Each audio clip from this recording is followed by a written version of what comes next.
Mesquita Garcia, sou enfermeira paliativista e docente na Escola de Enfermagem da Universidade Federal de Alfenas. E agora eu vou falar um pouco sobre o processo de enfermagem, o controle dos sintomas físicos, dor, dispneia e fadiga no contexto dos cuidados paliativos.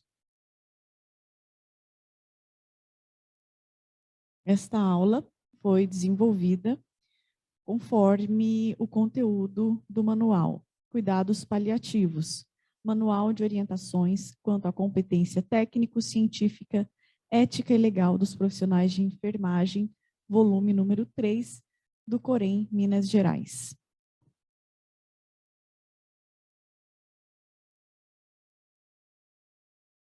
Bom, algo essencial dentro do contexto da abordagem dos cuidados paliativos diz respeito ao controle de sintomas. E quando nós falamos de controle de sintomas em cuidados paliativos, isso se dá no contexto da abordagem da dor total. Então, controle de sintomas físicos, psicológicos, sociais e espirituais. Então, o controle de sintomas visando o alívio do sofrimento é algo essencial na abordagem do cuidado paliativo, tanto para o paciente quanto para os seus familiares e cuidadores. Nessa aula, nós vamos focar no controle de sintomas físicos, especificamente na dor, na dispneia e na fadiga, que são alguns dos sintomas mais comuns, mais presentes em pacientes em cuidados paliativos, independente da doença de base. Alguns outros sintomas que também são comuns a título de exemplificação: xerostomia, a síndrome de anorexia, caquexia, náusea e vômito, constipação, diarreia, sudorese, soluço, delírio, distúrbios do sono, alterações de pele, hipersecreção de vias aéreas, dentre outros.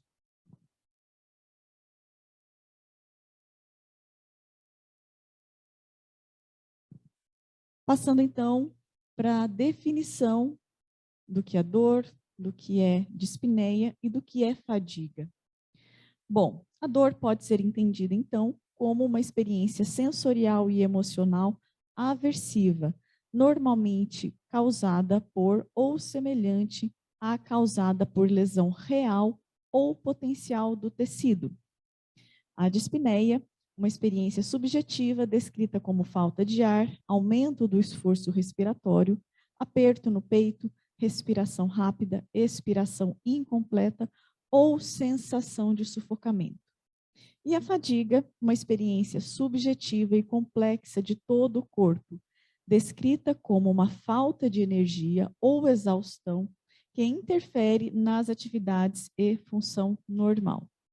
Algo que é essencial de ser considerado, seja na dor, seja na dispneia, seja na fadiga, que são experiências subjetivas, ou seja, são experiências daquela pessoa, daquele paciente.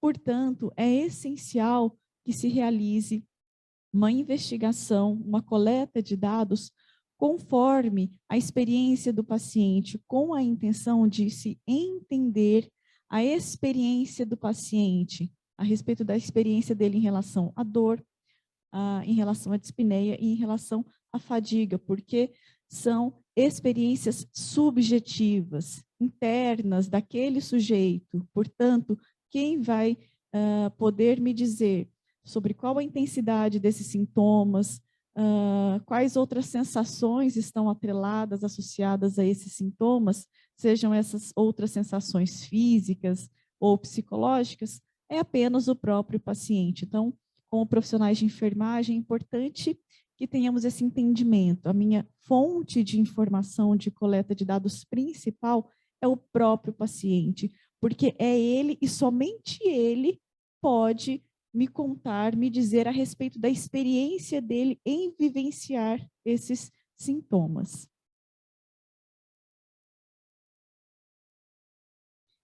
Bom, em relação ao processo de enfermagem, então, de acordo com a resolução COFEM de número 358 de 2009, O processo de enfermagem se trata de um instrumento metodológico que possibilita o cuidado profissional de enfermagem e a documentação da prática profissional.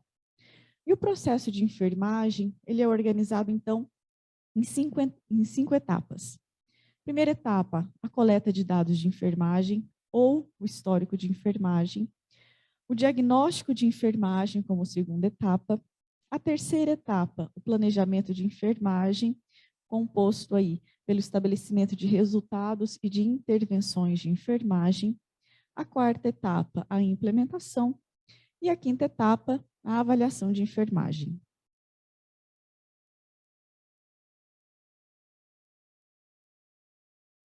Iniciando, então, pela primeira etapa, a etapa de coleta de dados de enfermagem. Bom, pensando no contexto do cuidado paliativo, que tem como um dos seus principais objetivos o alívio do sofrimento do paciente, seus familiares e cuidadores, é essencial que nessa etapa da coleta de dados, o enfermeiro ele busque identificar o que está causando sofrimento para aquela pessoa. O que está causando sofrimento para aquele paciente? Bom, essa pergunta, esse questionamento que deve, então, guiar a coleta de dados. Nós precisamos identificar aquilo que está causando sofrimento para o paciente, para que, então, diagnosticada essa necessidade, possamos intervir com a finalidade de sanar ou minimizar essa demanda, essa necessidade. Dentro da coleta de dados, nós podemos focar, então, na anamnese e no exame físico, como duas possibilidades essenciais para se coletar essas informações, esses dados. Bom, em relação à anamnese, que é importante salientar? Além do aspecto físico, é importante que o enfermeiro leve em consideração a possibilidade de influência de aspectos emocionais, culturais, sociais e espirituais nos sintomas avaliados. Então, pensando no contexto da dor total, que norteia aí, né, a prática dos cuidados paliativos, durante a realização da anamnese, dessa investigação, dessa escuta atenta e qualificada a respeito das demandas do paciente, o enfermeiro precisa se atentar às demandas do paciente em todas as dimensões da dor total, física, psicológica, social e espiritual. Lembrando que uma dimensão pode influenciar na outra. Por isso, mesmo que talvez a necessidade, a demanda principal do paciente naquele momento seja uma questão física, mas é bem possível que alguma questão psicológica, emocional ou social possa estar, inclusive, contribuindo para o aumento da intensidade daquele sintoma físico. Então, são questões que estão totalmente interligadas, por isso a importância de se realizar essa anamnese completa e aprofundada, considerando as 4 dimensões da dor total. Além da anamnese, o exame físico é outra estratégia extremamente importante dentro dessa etapa de coleta de dados, né? O exame físico deve ser realizado de maneira sistematizada, ou seja, organizada, no sentido céfalo-caudal, por meio de uma avaliação minuciosa de todos os segmentos do corpo, utilizando as técnicas propedêuticas, inspeção, palpação, percussão e ausculta. Lembrando que, nesta aula, estamos focando, né, no controle de sintomas físicos. Então, essencial a inclusão do exame físico dentro da etapa de coleta de dados de enfermagem.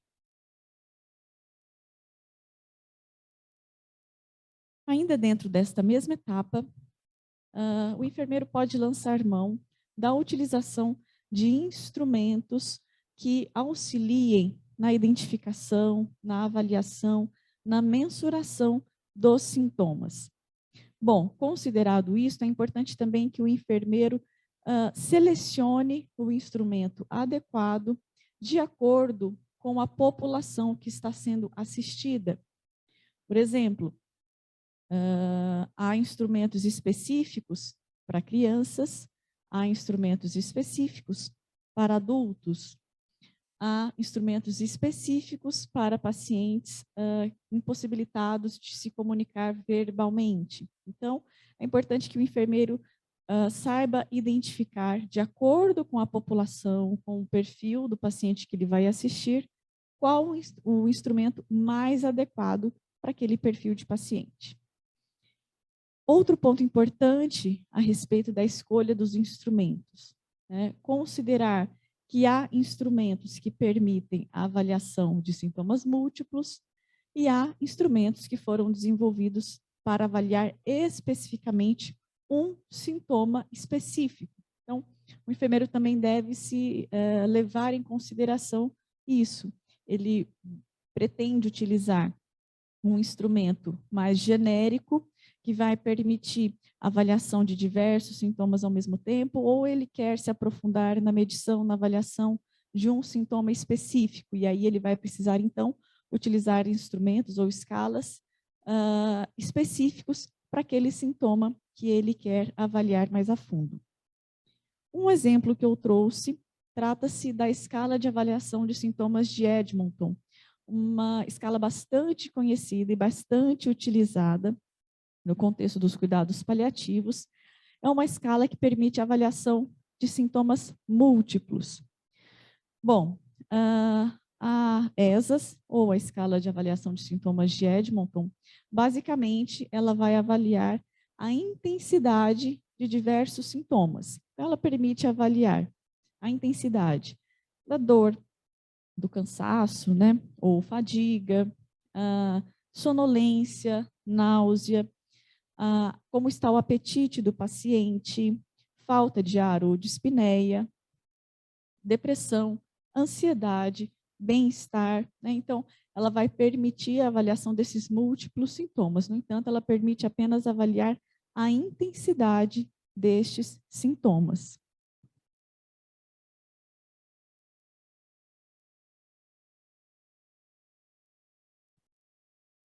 Considerando ainda a etapa de coleta de dados de enfermagem, trazendo alguns pontos importantes que precisam ser investigados quando se trata da coleta de dados a respeito da dor, da dispneia e da fadiga. Então, começando pela dor, né? Alguns pontos que são essenciais de serem investigados na coleta de dados. A intensidade da dor, as suas características e os seus efeitos na funcionalidade da pessoa. Então, de acordo com a intensidade dessa dor, o paciente é impossibilitado de se movimentar, o paciente é impossibilitado de se alimentar, né? Como essa dor está interferindo na funcionalidade do paciente, a importância de um exame físico com um exame neurológico pertinente, principalmente quando há características de dor neuropática, se há alguma influência, por exemplo, de questões sociais, de questões psicológicas, culturais na experiência dessa dor, que podem fazer com que o paciente tenha uma experiência mais intensa ainda daquele sintoma, ou essas características sociais, psicológicas, ajudam o paciente a enfrentar, a lidar melhor com aquela situação de dor.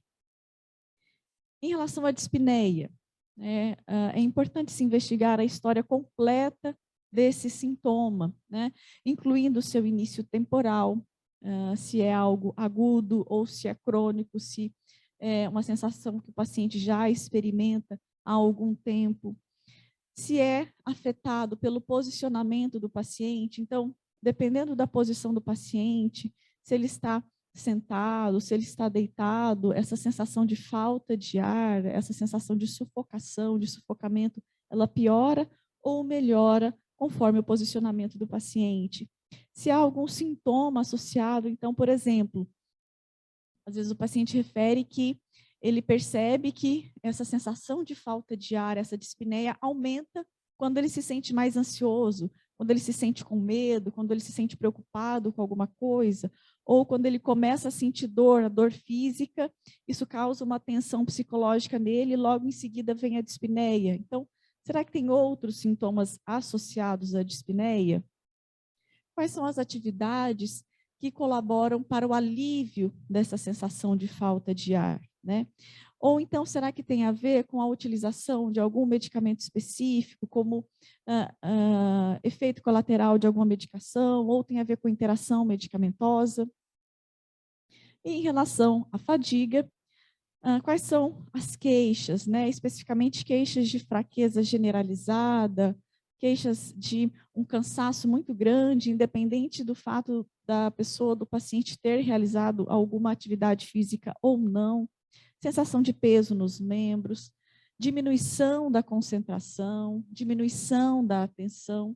Então, a fadiga ela vai acometer não só essa questão física, né, dessa sensação de exaustão, de cansaço muito extenuante, mas acomete também a parte mental, a pessoa se torna menos atenta, diminuição da atenção, perda de memória, esquecimento, podem estar relacionados também à fadiga. Insônia ou hipersonia, né? Ou a pessoa sente que o sono não está sendo restaurador, ela dorme, mas acorda com sensação de cansaço, né? E problemas com a memória de curto prazo também.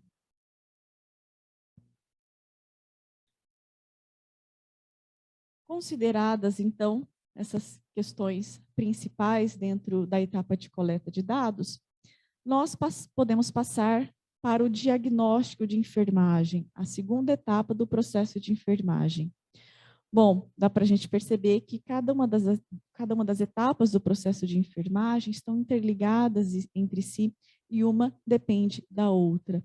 Para que eu consiga ser assertiva no diagnóstico, no estabelecimento dos diagnósticos de enfermagem, eu preciso que a etapa anterior, a etapa de coleta de dados, tenha sido bem realizada. Porque quanto melhor a minha coleta de dados, né, quanto mais informações eu conseguir coletar a respeito daquele paciente que eu estou assistindo, melhor, mais acertados serão os diagnósticos de enfermagem estabelecidos. Por quê?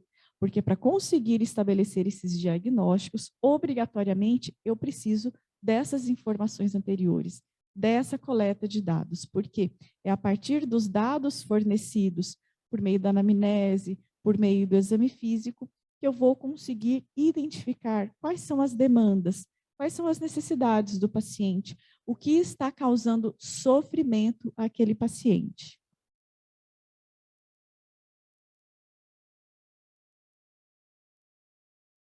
Bom, então, identificada aquela situação de sofrimento, identificada aquela demanda do paciente por meio do estabelecimento do diagnóstico de enfermagem, nós podemos passar, então, para a terceira etapa do processo de enfermagem, né? O planejamento de enfermagem, que vai envolver, então, o estabelecimento de resultados de enfermagem e das intervenções de enfermagem.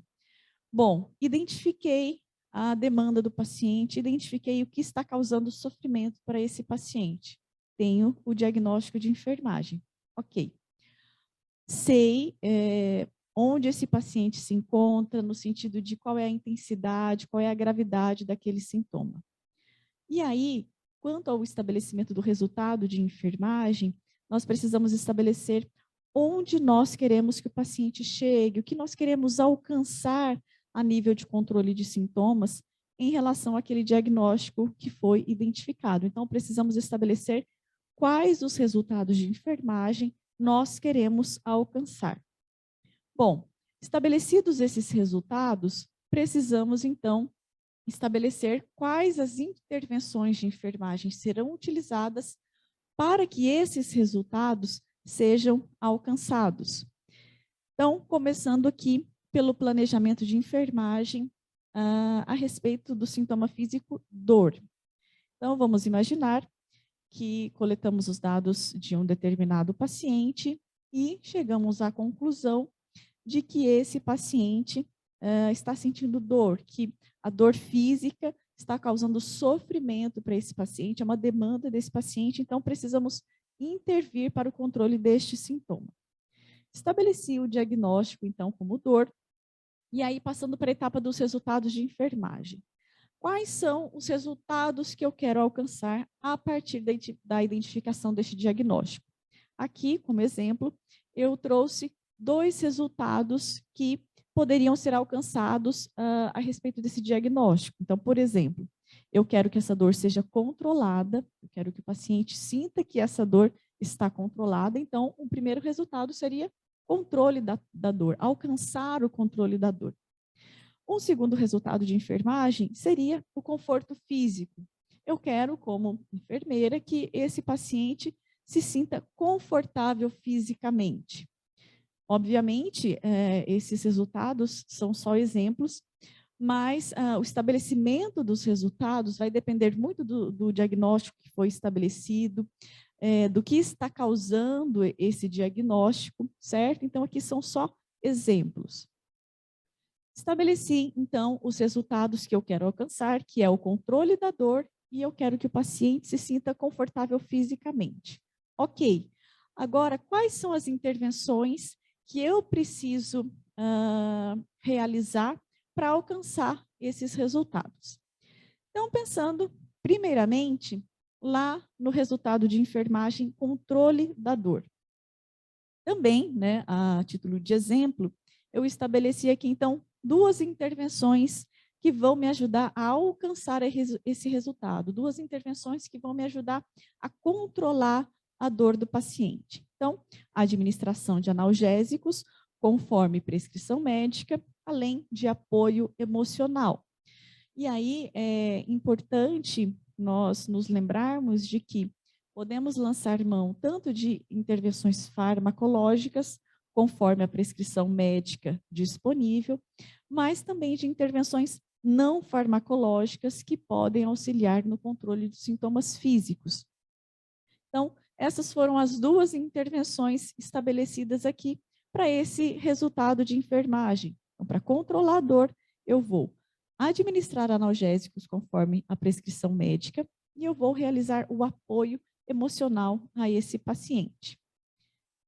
Para o segundo resultado de enfermagem estabelecido, conforto físico, o que eu vou fazer para que o paciente se sinta confortável fisicamente?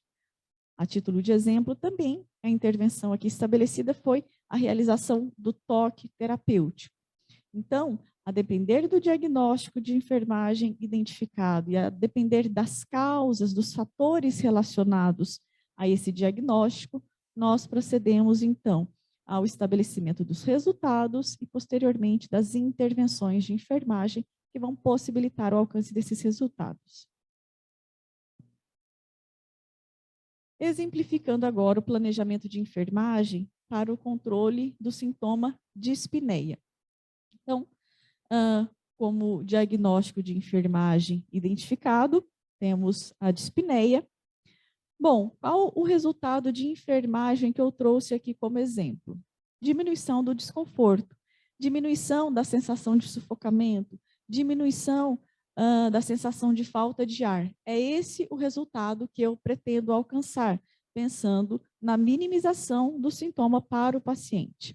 Ok, sei aonde eu quero chegar, o resultado, né, que eu quero alcançar.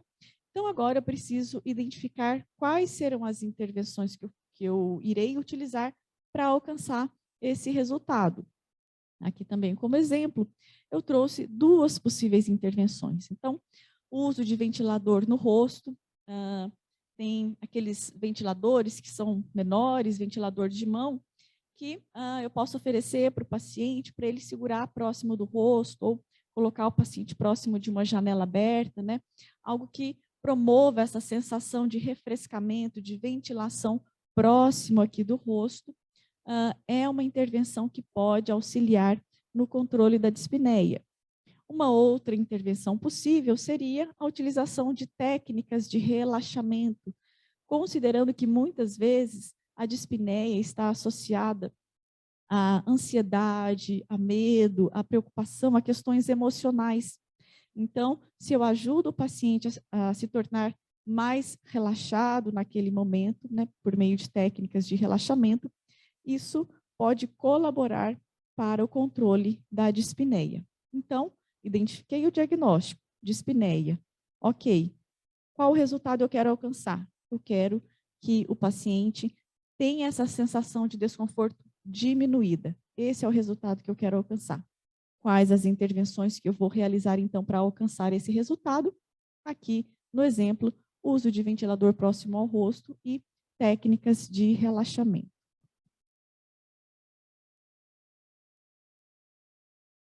Em relação à fadiga, então, identifiquei o diagnóstico de enfermagem, fadiga.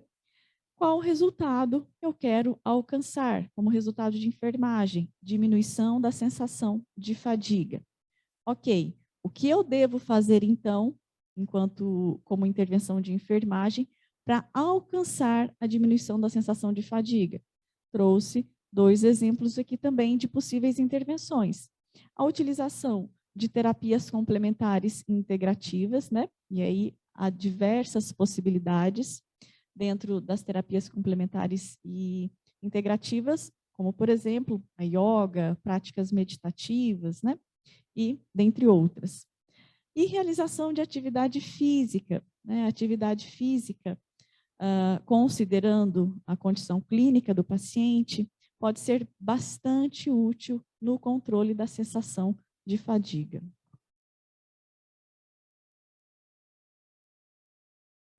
Uma vez que o diagnóstico de enfermagem foi estabelecido, os resultados e as intervenções também foram estabelecidas, podemos passar para a 4ª etapa do processo de enfermagem, que é a etapa de implementação. Então, após a seleção das intervenções, estas devem ser implementadas, realizadas, colocadas em prática e, posteriormente, o enfermeiro deverá avaliar se os resultados pré-estabelecidos foram alcançados de forma adequada. Bom, vou implementar as intervenções que eu estabeleci e, posteriormente, eu vou avaliar para ver se essas intervenções realizadas surtiram o efeito esperado em relação aos resultados que eu gostaria de alcançar quanto ao controle destes sintomas. Passamos, então, para a última fase do processo de enfermagem, a etapa de avaliação de enfermagem. O enfermeiro deve considerar as medidas realizadas antes e após a realização de cada uma das intervenções propostas.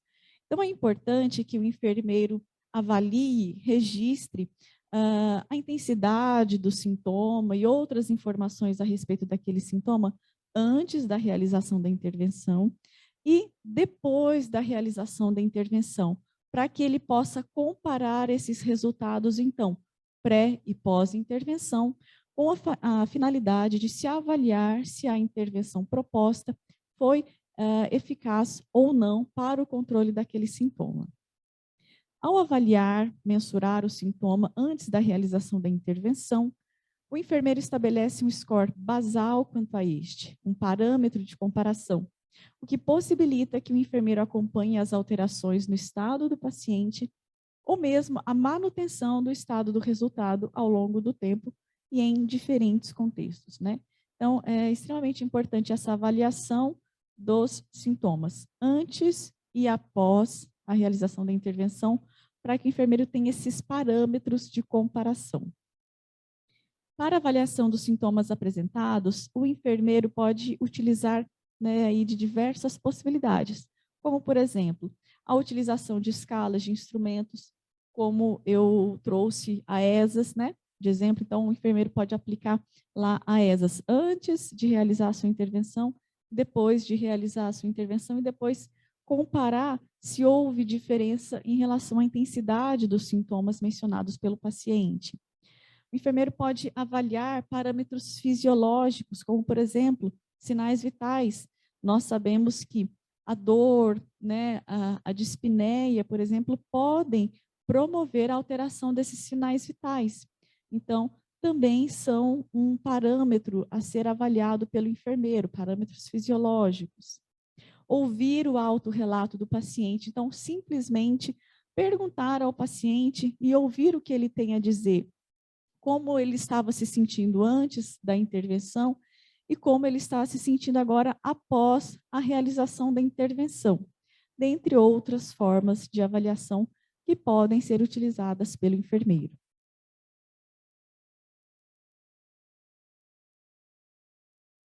Quanto às considerações finais, o controle de sintomas físicos é essencial no âmbito dos cuidados paliativos.